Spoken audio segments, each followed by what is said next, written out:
Nuclear energy है। इसके बारे में बता देते हैं मोटे मोटे तौर पे, पढ़ा हुआ तो आपका है ही है, तो आगे समझ लो। अब नाभिकीय ऊर्जा में सबसे पहले एक शब्द है युग्म उत्पादन। यहां से पेपर में आता है युग्म विनाश। अब ये युग्म उत्पादन क्या होता है, युग्म विनाश क्या होता है, जानिए। इंपॉर्टेंट चीज है। जब कोई ऊर्जित गामा फोटॉन किसी भारी पदार्थ के नाभिक से अवशोषित होता है और इसकी ऊर्जा से एक इलेक्ट्रॉन और एक पॉजिट्रॉन का उत्पादन होता है, तो इस घटना को युग्म उत्पादन कहते हैं। जब कोई ऊर्जित गामा फोटॉन किसी भारी पदार्थ के नाभिक से अवशोषित होकर एक इलेक्ट्रॉन और एक पॉजिट्रॉन का उत्पादन करता है, तो इस घटना को युग्म उत्पादन कहते हैं। इसमें एक गामा फोटॉन होता है hν और एक मिलता है इलेक्ट्रॉन और एक मिलता है पॉजिट्रॉन। पॉजिट्रॉन और इलेक्ट्रॉन में अंतर यह होता है कि दोनों एक जैसे कण होते हैं, सब कुछ समान होता है, एक धनात्मक होता है एक ऋणात्मक होता है। तो ये आपका इलेक्ट्रॉन है, तो ये आपका पॉजिट्रॉन। ये घटना युग्म उत्पादन है। युग्म विनाश क्या होता है, जब दो ऊर्जित एक इलेक्ट्रॉन और एक पॉजिट्रॉन एक दूसरे के अत्यंत समीप आते हैं, तो परस्पर संयोग करके एक दूसरे का विनाश कर देते हैं। इस प्रक्रिया से दो गामा फोटॉन प्राप्त होते हैं। इंपॉर्टेंट चीज, इस घटना को युग्म विनाश है। वहां पे एक गामा फोटॉन से इलेक्ट्रॉन और पॉजिट्रॉन निकला था, लेकिन जब युग्म विनाश होगा तो दो गामा फोटॉन प्राप्त होंगे। ये तुम्हारा जो युग्म उत्पादन युग्म विनाश हो गया, दोनों की अभिक्रिया होगी। अब युग्म उत्पादन के लिए पेपर में क्वेश्चन 3 नंबर का आता है, आवश्यक न्यूनतम ऊर्जा, मतलब गामा फोटॉन की कितनी न्यूनतम ऊर्जा होनी चाहिए कि युग्म उत्पादन हो सके। तो आवश्यक न्यूनतम ऊर्जा जो होगी इलेक्ट्रॉन के तुल्य ऊर्जा और प्लस पॉजिट्रॉन के तुल्य ऊर्जा, mc² प्लस mc²। एक इलेक्ट्रॉन के बराबर ऊर्जा है, एक पॉजिट्रॉन के, क्योंकि दोनों का द्रव्यमान बराबर होता है तो 2m × c²। वैल्यू रखोगे 9.1 10 की पावर -31 × 3 × 10⁸ का होल स्क्वायर जूल आ जाएगा। भाग करोगे तो 1.02 मेगा इलेक्ट्रॉन वोल्ट आता है, यानी हल करोगे तो आ जाएगा 1.02 मेगा इलेक्ट्रॉन वोल्ट आएगा। ये जूल में आएगा, फिर जूल को भाग करोगे किससे 1.6 10 की पावर -13 से, तो ये मेगा इलेक्ट्रॉन वोल्ट हो जाएगा। 19 से भाग करोगे तो इलेक्ट्रॉन वोल्ट हो जाएगा। ऐसे ही युग्म विनाश में प्राप्त ऊर्जा, युग्म विनाश में कितनी ऊर्जा मिलेगी, प्राप्त ऊर्जा वो भी हो जाएगा mc² प्लस mc², ये भी आ जाएगा 1.02 मेगा इलेक्ट्रॉन वोल्ट। लेकिन युग्म उत्पादन में प्रयुक्त गामा फोटॉन की ऊर्जा कितनी होनी चाहिए, इसकी होनी चाहिए 1.02 मेगा इलेक्ट्रॉन वोल्ट। यहाँ कितनी मिलेगी 2hν होगा, क्योंकि दो गामा फोटॉन है ना। तो युग्म विनाश में जो गामा फोटॉन प्राप्त होगा उसकी ऊर्जा होगी 0.51 मेगा इलेक्ट्रॉन वोल्ट। जान लीजिए, युग्म विनाश में दो गामा फोटॉन मिलेंगे और प्रत्येक की ऊर्जा इतनी होगी, लेकिन युग्म उत्पादन में एक गामा फोटॉन होगा, उसकी ऊर्जा इतनी होगी। बड़ी इंपॉर्टेंट बात है, यहाँ बच्चा फंस जाता है। तुमको बार-बार बता रहा हूँ, न्यूमेरिकल यहाँ 3 नंबर के यही इसी पेज से आ सकता है। तो इसके बाद एक बहुत इंपॉर्टेंट चीज सिखाई थी, परमाणु द्रव्यमान मात्रक, इसको अंग्रेजी में बोलते हैं एटॉमिक मास यूनिट, इसको शॉर्टकट में बोलते हैं AMU, और इसका निकनेम क्या है U। 3 short, atomic mass unit, AMU को हो या U को हो। एटॉमिक मास यूनिट यानी परमाणु द्रव्यमान मात्रक एक द्रव्यमान को नापने का छोटा मात्रक है।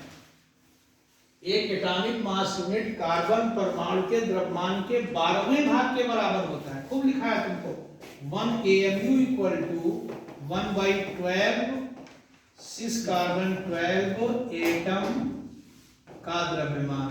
कितना आसान है बताइए, डर जाते हो पता नहीं क्यों। कार्बन 12 का द्रव्यमान 12 ग्राम होता है, अवगाद्रो संख्या के बराबर इतने ग्राम। हल करोगे तो 1.66 10⁻27 किलोग्राम आ जाएगा। ये 1 AMU के बराबर एनर्जी निकालनी है तो E बराबर m × c स्क्वायर, सॉल्व करोगे तो 931 मेगा इलेक्ट्रॉन वोल्ट।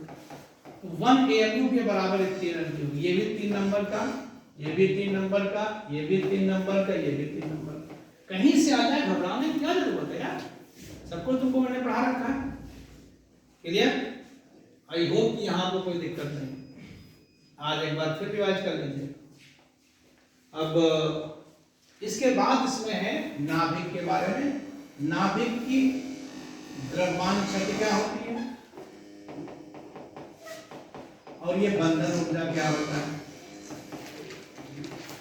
बंधन ऊर्जा और प्रतिन्यूक्लियर बंधन ऊर्जा खूब कायदे से समझ लीजिए। यहाँ से आपको पेपर मिलेगा जरूर, बाद में तुमको मालूम पड़ेगा पेपर तुम्हारा जल्दी ही है। हम तुम्हें समझा रहे हैं, समझ लो, आखिर तब तक मेहनत करनी चाहिए। सबसे पहली चीज है कि द्रव्यमान शक्ति क्या होती है। किसी नाभिक के न्यूक्लियनों का द्रव्यमान नाभिक के वास्तविक द्रव्यमान से कुछ अधिक होता है। इस अंतर को ही नाभिक की द्रव्यमान शक्ति। मान लो कोई ZXA नाभिक है, एक परमाणु है ZXA, उसका नाम नहीं बता रहे हैं, कोई भी है। इसकी द्रव्यमान शक्ति निकालोगे तो इसमें कितने प्रोटॉन हैं? Z इंटू प्रोटॉन का द्रव्यमान, कितने न्यूट्रॉन हैं? A minus Z into neutron का द्रव्यमान माइनस ZXA नाभिक का द्रव्यमान। ये हल कर लो, द्रव्यमान शक्ति आ जाएगी। कोई भी परमाणु, बहुत सारे न्यूमेरिकल खूब पेपर में आते हैं। अब अगर द्रव्यमान शक्ति तुम्हारी किलोग्राम में है, द्रव्यमान शक्ति अगर केजी में है तो बंधन ऊर्जा होगी m × c स्क्वायर। खूब सीखो। अगर द्रव्यमान क्षेत्र AMU में है, एटॉमिक मास यूनिट में, तो बंधन ऊर्जा होगी delta m × 931 mega electron volt. सीधे m × c स्क्वायर लगाओगे जब किलोग्राम में होगा, और जब द्रव्यमान शक्ति AMU में होगी तो 1 AMU बराबर 931 होता, सीधे मल्टीप्लाई कर। अब मेन तुमको प्रॉब्लम होगी द्रव्यमान शक्ति निकालने में। इसमें जोड़ना पड़ेगा प्रोटॉनों को, न्यूट्रॉनों को, घटाना पड़ेगा। ये नाभिक की बंधन ऊर्जा होती है। क्या होती है? बंधन ऊर्जा। बंधन ऊर्जा की परिभाषा क्या होती है? किसी नाभिक के भीतर न्यूक्लियनों को परस्पर अंत दूरी तक अलग अलग करने के लिए आवश्यक ऊर्जा को नाभिक की बंधन ऊर्जा कहते हैं। खत्म, निकल गई बंधन ऊर्जा। अब होता है प्रतिन्यूक्लियर बंधन ऊर्जा। यदि किसी नाभिक की बंधन ऊर्जा को न्यूक्लियनों की संख्या से भाग कर दें तो प्रतिन्यूक्लियर बंधन ऊर्जा निकल जाती है। बंधन ऊर्जा बटे न्यूक्लियनों संख्या माने 1। बंधन ऊर्जा को न्यूक्लियनों की संख्या से भाग कर दो, प्रतिन्यूक्लियर बंधन ऊर्जा निकल गई। यहां से निकल आता है। खूब न्यूमेरिकल मैंने कराया भी, तुम्हारी किताब में भी है। ऑक्सीजन का, हीलियम का, हीलियम की बंधन ऊर्जा निकालो तो प्रोटॉन का दिया रहेगा, न्यूट्रॉन द्रव्यमान शक्ति निकाल के दंड से लगा दो। और प्रैक्टिस जरूर करिए टुडे, आज ही प्रैक्टिस करें। इसके सवाल नहीं लगाओगे तो जोड़ नहीं पाओगे, तुमको हम बता रहे हैं। 2 सवाल तो कम से कम आज लगा ही डालो इसके। अब एक होता है बंधन ऊर्जा वक्र। किसी नाभिक की प्रतिन्यूक्लियर बंधन ऊर्जा और द्रव्यमान संख्या के बीच खींचा गया ग्राफ बंधन ऊर्जा वक्र कहलाता है। देखा, इसकी व्याख्या कराई थी। द्रव्यमान संख्या 50 से 80 के बीच फ्लैट कर्व प्राप्त होता है। ये नाभिक अधिक स्थायी होते हैं। Rn 56 की बंधन ऊर्जा सबसे अधिक है, वो सबसे अधिक है। इसके बाद घटते, इसके पहले घटते हैं। पहले 3 जगह पीक पाया जाता है, हीलियम, कार्बन और ऑक्सीजन 3 जगह पीक पाया जाता है। ये पढ़ लेना आज जाके। खत्म बंधन ऊर्जा वाला। एक बार अभी न्यूमेरिकल जरूर देख लीजिएगा। इसमें यहाँ से न्यूमेरिकल 100% आएगा। और कभी कभी क्या कहता है, एक रिएक्शन देता है 1H2 + 1H2 और कह देगा 2He⁴ और कहेगा मुक्त ऊर्जा निकालो। इसकी ऊर्जा देगा, इसकी ऊर्जा देगा, इसकी ऊर्जा। जब ऊर्जाएं भी होती हैं तो दाईं तरफ की ऊर्जा से बाईं तरफ की ऊर्जा घटाई जाती है। और जब द्रव्यमान दिए जाते हैं द्रव्यमान शक्ति के लिए, बाईं तरफ के द्रव्यमान से दाईं तरफ का द्रव्यमान घटाता है। वैसे याद रखो, 2 न्यूमेरिकल किताब में इस टाइप के हैं। 59 में मैंने तुमको कराए थे। अगर फिर भी ना आता हो तो आज पूछ लेना, कल पूछ लो, कल संडे है, मैं मिलूंगा तुमको। कल संडे करें, 3 तारीख को मिलूंगा ही। कल भी मैं 3 से 5 मिलूंगा, आप पूछ लीजिए।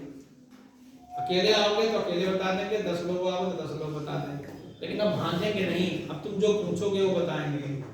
ऑनलाइन पूछोगे, ऑनलाइन बता देंगे, लेकिन पीठ दिखा के आओगे तो मैं पीछे गायब कर दूंगा, ये भी जान लीजिए।